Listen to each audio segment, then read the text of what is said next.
Bom, primeiro vamos falar um pouco da política americana. Antes de a gente falar do Trump, do governo Trump, vamos falar um pouco da história americana, né? Como tudo Isso aí tu começou. manja muito bem.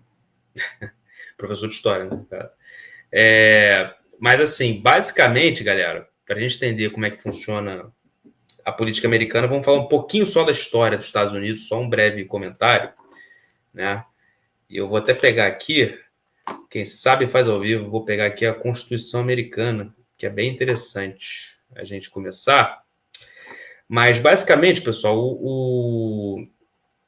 os Estados Unidos, ele foi uma nação colonizada de maneira diferente do que a América Latina.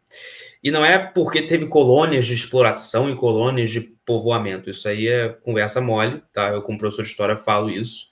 Na verdade, não foi nada disso. Existiram colônias de exploração, principalmente colônias do sul, nos Estados Unidos, but a grande diferença, né?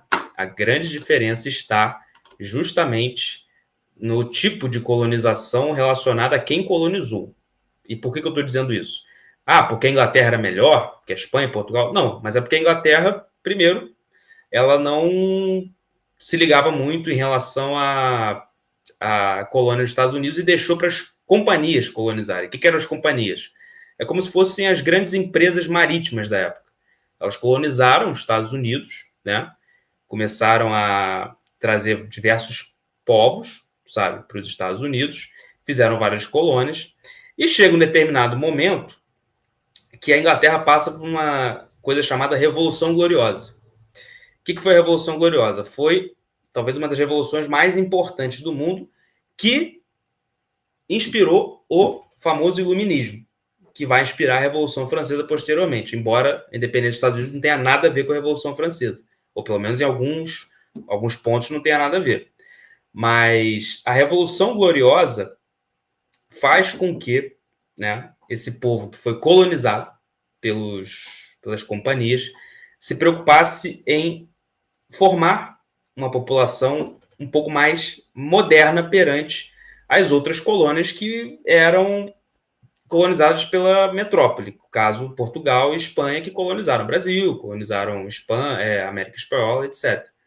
Só que o que é ser mais moderno? É você ser mais endinheirado, você ser mais bem sucedido, você ter melhores tecnologias e tal. Não. É você basicamente investir numa coisa chamada educação.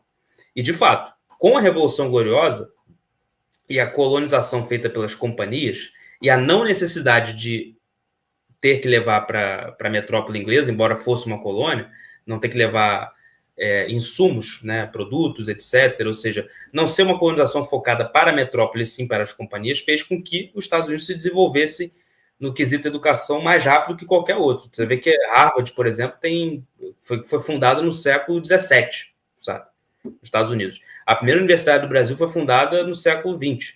Então, para ter essa noção. As primeiras universidades da América Espanhola, das colônias que se tornaram independentes, foram fundadas no século XIX. Os Estados Unidos fundou uma das primeiras universidades já lá no século XVII.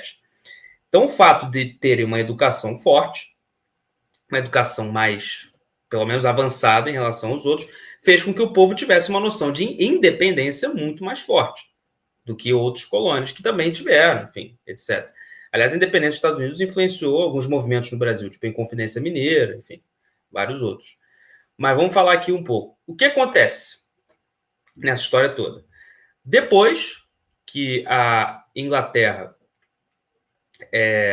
passa pela Revolução Gloriosa, ela começa a olhar os Estados Unidos com um olhar mais, vamos lá, vamos começar a explorar essas colônias que são interessantes.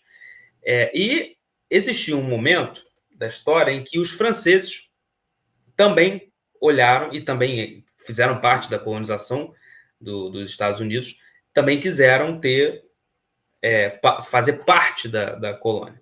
E aí os franceses se unem, né, com os índios, sabe? E naquele momento os americanos, colonos americanos, se unem com os ingleses para poder expulsar os franceses, que ficou conhecido como a Batalha da Baía dos Portos. Quando os ingleses e os americanos conseguem expulsar os franceses aliados aos índios, os ingleses agora falam, tá bom, agora, mas essa colônia é minha. Então agora eu quero cobrar imposto, eu quero ter enriquecimento, enfim. E aí os colonos americanos olham e falam, não, peraí, aqui é minha terra, meu camarada. Não preciso de você mais. Eu tenho educação, eu tenho coisa, você não vai explorar a gente. E aí começam a acontecer os eventos de confronto entre os colonos americanos e os ingleses. Um exemplo é a Boston Tea Party, ou a festa de chá de Boston, em que os colonos americanos pegam o carregamento de chá dos ingleses e jogam no mar, ou seja, para poder questionar a colonização inglesa. E aí acontece a Guerra de Independência, né? Dentro de todo esse cenário, vamos lembrar, né?